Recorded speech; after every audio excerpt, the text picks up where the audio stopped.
こんにちは、ヨギャオ中村です。今日はですね、大工の基礎を学ぶシリーズの、道具学差し金の第2弾ですね、菊術についてお話をしたいと思います。どうせ使う名詞小難しいっていうので、敬遠されがちかなというのもあると思います。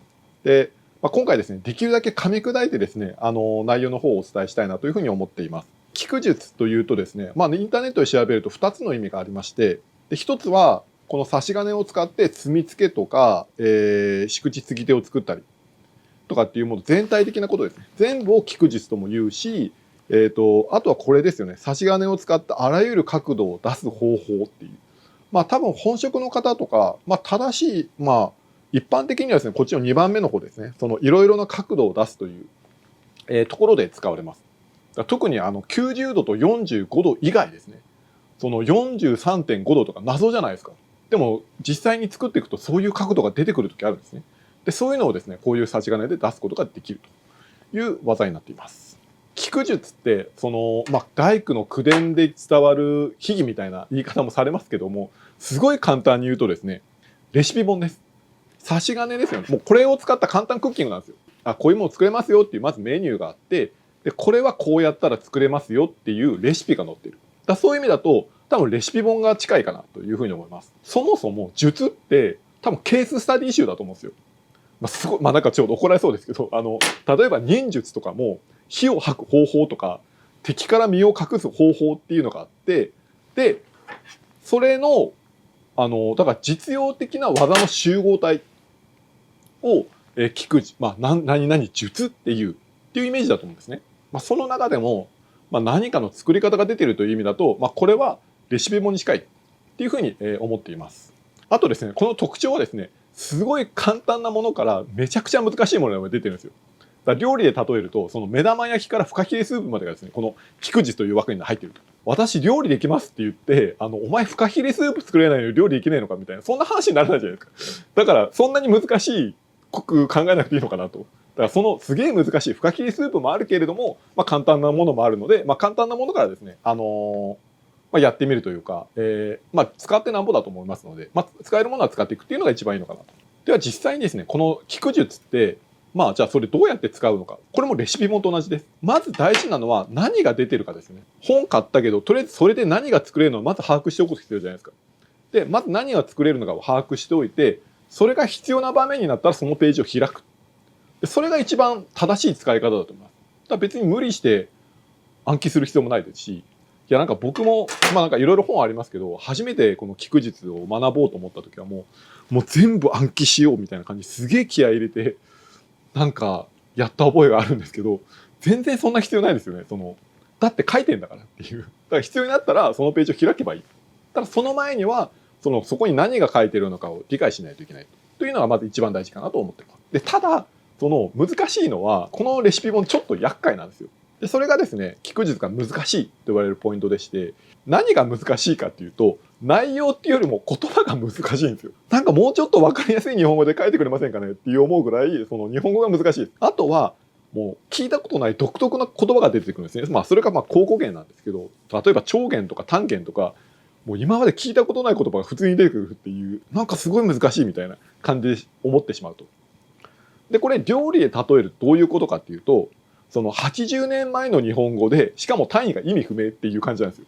例えばですね、馬焼き飯の作り方、卵5ブルボン、米1マナル、米は早めに炊きはべり、冷や飯にも安藤にベリはべりとか、もう意味わかんないじゃないですか。これ見て何が作れるのかわからないし、作れる気がしないじゃないですか。でもこれを現代の日本語にちゃんと置き換えると、美味しいオムライスの作り方、卵5個、米1合、お米は固めに炊きます。冷や飯でも大丈夫です。これだけのことなんですよ。でも要は言葉が難しいし、卵の5ブルボンって卵5個のことじゃんみたいな。1マナル1合やないかみたいな。それだけの話なんですよ。単位が分かんないから難しいっていうのと、日本語がむずいっていうだけでこんなにもですね分からなくなっちゃうんですよ。でまさに菊術がそういう感じなんですよ。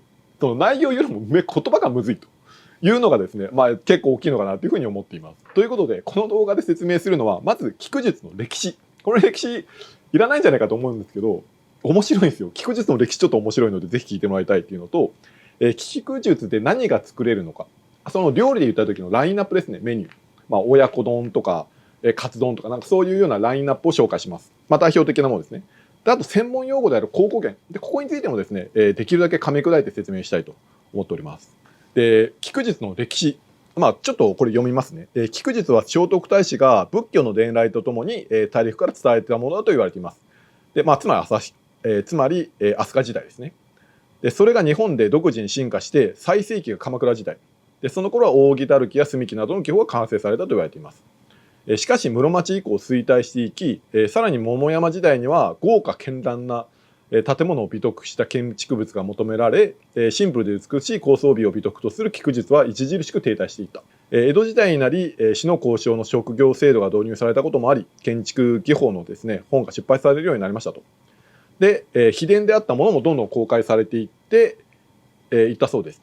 しかしまだまだですね、鎌倉時代の菊術には及ばず、未熟なものだったと。そして近年、国宝建築物の修復にあたり、古代建築の技法の解析が進み、現代こういうふうにですね、書籍として、広く普及されるようになったと、いう感じです。ここで注目していただきたいのはここなんですよ。ピークがまさかの鎌倉時代。戦後使われなくなりましたねとか、そういうレベルの話じゃないんですよ。ピーク鎌倉時代ですからね。もう時代感がすごいという。なんか、これ読んだ時、マジかと思ってちょっとびっくりしたんですけど、いや、すごいんですよ。鎌倉時代なんですよ。でも、これ、鎌倉時代って実は日本の仏教改革が起きた時代なんですよ。鎌倉仏教ってよく言われるんですけど、その今までの伝わってきた古来の仏教に、さらにですね、もう新しい仏教がどんどん生まれてきた激動の時代なんですよね、鎌倉時代って。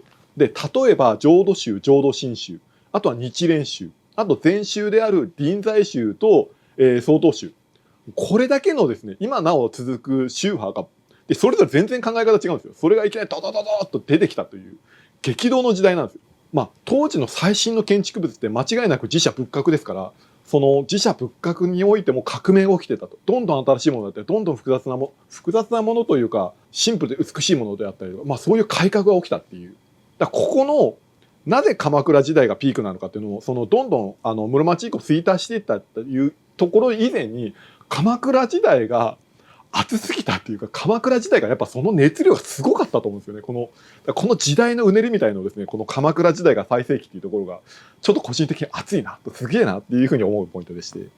あとこの江戸時代のですね、でも江戸時代からこれをちゃんと学問として、ちゃんと書籍にまとめていこうっていう形がですね、江戸時代からあったっていうのはちょっと感動しませんかね。今こうやってなお本にちゃんとまとまっているっていうのも、鎌倉時代以降どんどん使われなくなっていったものを、もう本当に切れかかった糸をですね、もう紡いできた名もなき大工の人たちがいっぱいいるし、でこうやって書籍にするっていうところで、多分全国各地にいるその名工って言われるような人たちからその情報を聞いて書籍にまとめるみたいな、そういうような、なんかこういろんな動きがあったと思うんですよね。なんかそういうところもなんかすごく素晴らしいなと。でそれがちゃんとこうやって手元に本として残っているっていうのもやっぱ素晴らしいところだと。では菊術でどういうものが作れるのかっていうのをですね、紹介したいと思います。まず四方転びと言ってるのがこういうものですね。器みたいのがこういうふうに転んでるという、上から見るとこういう感じですね。斜めに転んでるよというもので、これって図で書くとすごい簡単なんですよ。別に難しいのかなって思うかもしれないんですけど、これ実際45度じゃないんですよ、問題は。これが 133.6 度なんですよ、この角度が。だし、この横の側面の角度もこれも90度じゃないんですよ。はい、74度とかなんですよ。これもじゃあ実際どうやればいいのってすごい難しいんですよね。っていうものが作れます。でそういうのも、これ一つで解決しますよと。でさらに、この止めといって、上から45度で見えるようなタイプと、あとこういう突き付けみたいなもの。でこれも45度じゃないし、まっすぐじゃないですよ。でこういうものをですね、差し金で作れると。っていうのが四方転びです。で柱立て積み木というのは金付き銅ですね。金付き銅みたいなこう4方からそれが柱で入ってくるようなもの。でそういうのも作れますよと。でその4方からこうやっていく柱みたいなものの何が難しいかって、あれ全部柱が四角じゃなくてひし形になってるんですよ。四角いように見えるようにひし形にしてるっていう、なんかすごいマニアックな技術なんですよね。はい。っていうのは難しいポイントですね。あとは、棒隅木、入り隅木、触れ隅木っていうもの。で、それが、まあ、こういう屋根が、まあ、よく古い日本家屋とかであるような感じですね。で、この部分が、棒隅木といって、斜めと斜めのものですね。こういう、こっちも斜めで、こっち側も斜めでっていうような、ここの隅木っていう、この木の取り合いですね。のもの。あとはこれが、この谷の部分ですね。逆に谷になっている部分。内側にこうやってくる部分ですね。で、それが入り隅木です。あと、触れ隅木っていうのは、これが45度じゃない場合ですね。その45度じゃ60度とかでこう斜めに上がっていくっていうもの。それは、触れ隅木と言います。はい。で、これが3番までですね。あと、多角形っていうのは三角形から八角形までの多角形を差し金で作ることができるというものです。あと、この、扇だるきは、ちょっとですね、兵庫県の小野市のですね、観光サイトを参考にさせていただきます。まあ、これですね、扇だるきというもの。この平行だるきとは常にこう壁に、まあ、屋根に対して平行で入っているよっていうものに対して、扇だるきってその隅木のてっぺんを中心にこう、扇状にですね、広がっているように配置すると。で、これも割り付けもめちゃめちゃ難しいし、それも四角に見えるけど、四角じゃないんですよ。全部ひし形に調整してるっていう。でも遠くから見ると、あ、四角で統一されて見えるな。だけど、そう見えるようにひし形に調整してるっていう、まあ、すごい技なんですよ。というのがですね、扇だるきになります。で、菊術で、まあ、作れるものとこういうものがありますよと。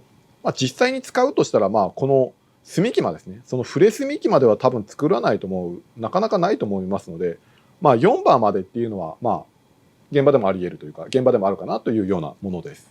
というのが、菊地で作れるものになります。ではですね、考古研の説明をしたいと思います。で、考古研って何かっていうと、まあ、基本三角形を描いて、その中にさらにちっちゃい三角形作るんですね。それを使っていろんな角度を出していくっていう、その角度を出すための三角形の話を考古研と言います。だから考研と、それぞれの名前を呼んでるだけっていう感じですね。まあ、具体的に言うとですね、屋根の勾配が10対5です。まあ、日本の屋根っていうのは10いって5で5寸勾配であったり、3寸勾配だったら10いって3っていうふうに表現されます。それをこの三角形に当てはめます。なので、10いって5。で、この三角形。だから10対5の考古研がこれになりますよっていう感じですね。漢字で説明すると難しいかもしれないので、一回 XYZ で説明したいと思います。だから考古研って、だから XYZ って言ってるのと同じなんですよ。あ、まだ YZX ですかね。順番で言うと。これに、補助線を書いて三角形をちっちゃくします。で、ここの交点から、この Z に90度に当たる部分に線を引きます。で、次にここのポイントからまた90度でいく部分を線を引きますと。で、それぞれに名前を付けます。Z の短い方、長い方が Z1、短い方が Z2。で、ここは Y1 にして、X にしましょう。まあ、これはもうルールですよ。決めただけっていう感じです。この、それぞれの長さを使っていろんな角度を出すっていうのが考古研です。この時 X は常に下固定です。Z1 の角度ですよって言ったら、ここ Z1、この実際の長さをこうやって測って、この長さ Z1 書きますよと。この勾配が Z1 の角度になります。で、Z2 の勾配ですって言われたら、下 X 固定で Z2。この実際の長さですね。この長さとこの長さをこれに三角形作ったもの。で、この角度ですと。で、Y1 の角度ですって書いてあったら、X と Y1 のこの角度っていうふうに、いろんな角度を出すための三角形ですと。これ漢字に戻すと、まあこうなりますと。弦の方がですね、長い方が長弦で短い方が短弦で、ここ最初に引いた線が中高で、もう一個入れたのがここというふうに名前が決まってますと。で、これもぶっちゃけただの記号なんですよ。特に意味もないですし、まあ、長い短いとかってありますけど、基本的にはただの記号なので、まあ、記号だと思っていただければ、わかりやすいかなと思います。俺ちなみにこれ最初から数字で書いときゃよくないって思いません？だってこれ10対5の各それぞれの比率って常に一緒なんですよ。だからもう数字で書いとこうと思えば数字で書いとけるんですよ。でもわざわざこの三角形を書いて出すっていうのがなんだろうなってちょっと不思議に思った時がありました。でもめちゃくちゃ汎用的なんですよ。つまりこれ角度が例えばこれ10対5の三角形とこれ10対3の三角形なんですよ。全然中身の数字が変わっちゃうんですよ。つまり全部の角度を表にまとめようとするとすごい膨大な表になっちゃうんですよ。でもそんなことしなくても、もう何だったら1度単位とかもう1ミリ単位とかでこの三角形さえ描けばどんな屋根でもこの菊術がはまると活用することができるっていう、だからめちゃくちゃ汎用性が高いんですよ。だからこれが菊術のなんかこの考古研の素晴らしいところだと思うんですよね。まあこれその具体と抽象の話だと思うんですね。軸組工法のところでも話したんですけど、軸組工法ってその建物の構造物を一本の線にまで徹底的に削ぎ落とすんですよ。一本のまあ線ですよね。その軸芯っていうものにまで徹底的に削ぎ落とすんです。でその軸っていう一本の線でワイヤーフレームで組み立てていって、そこから肉をつけていくっていうのが根本的な考え方なんですね。だからすっごい大きな曲がった梁とか、ああいうすごい複雑な、これ実際にどうすればいいんだろうって迷うような難しいものでも墨一本パーンって打ったら、それがその一本の線です。一本の墨の線が具体と抽象を結びつけてくれる。だから曲がった梁も構造体に組むことができるんですよ。だからすごいですよ。この具体と抽象一本の墨でパンって結びつけるっていう、なんかここがやっぱ軸組工法のすごいところで、この具体と抽象なんですよ。で菊術における具体と抽象の部分がこの考古研なんですよ。だからこの屋根のすげえ複雑な形を三角形にまで削ぎ落としたんですよ。こんなちっちゃな三角形にまで難しいから一回三角形に削ぎ落としましょうみたいな、すごくないですか。それをやるっていう、抽象的ってすごいなんか抽象的な話ですねみたいな話で、ちょっとアバウトなとかなんかほんわかしたふわっとした話っていうように印象があると思うんですけど、言葉の意味としては抽象化って本質だけを取り除き、あと全部捨てるっていうめちゃめちゃ尖った考え方なんですよ。でもこの抽象化ってその本質だけを取り除くってすごい日本人っぽくいって思いませんか。なんですよ。日本の美意識っていう部分でも本質っていうのを求めていくし、宗教観でもその禅であったりとか悟りとかっていう部分でも本質を求めていく。あとは美学っていう部分の本質を求めていくのすごいあるじゃないですか。これ本質ってなんだろうと。例えばそのファーストテイク、そのアーティストの人がマイク一本の前で歌を歌いますよ。あれも本質を求めてきた結果じゃないですか。その歌の本質ってなんだ。パフォーマンスも全部なし、歌だけにフォーカスするっていう。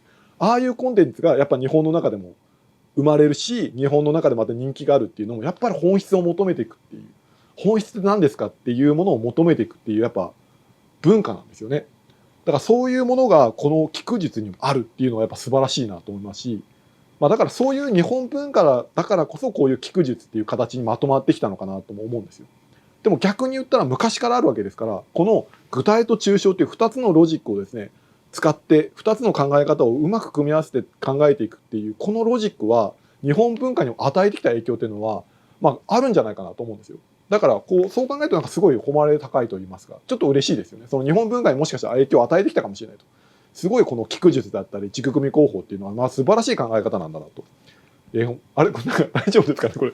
なんか何の話だっていう感じですけど、ちょっと何の話してそう具体と抽象なんですよ。いやすごいっすよね。もうなんかもう語りすぎ、なんかもう訳がわからないみたいな、振り返ったら誰もいないみたいになってそうな感じがしますけど、はい、大丈夫ですかね。この時点の再生率 2% とかなってそうですけどはい、まあでもとりあえずまあ具体と抽象ですと。でその抽象化が考古研なんですよっていう話ですね。はい。であと、よくあるもので、まあ、出てくる言葉で墨勾配と半勾配というのがあります。で墨勾配って言ってるのは、先ほどの墨木ですね。こ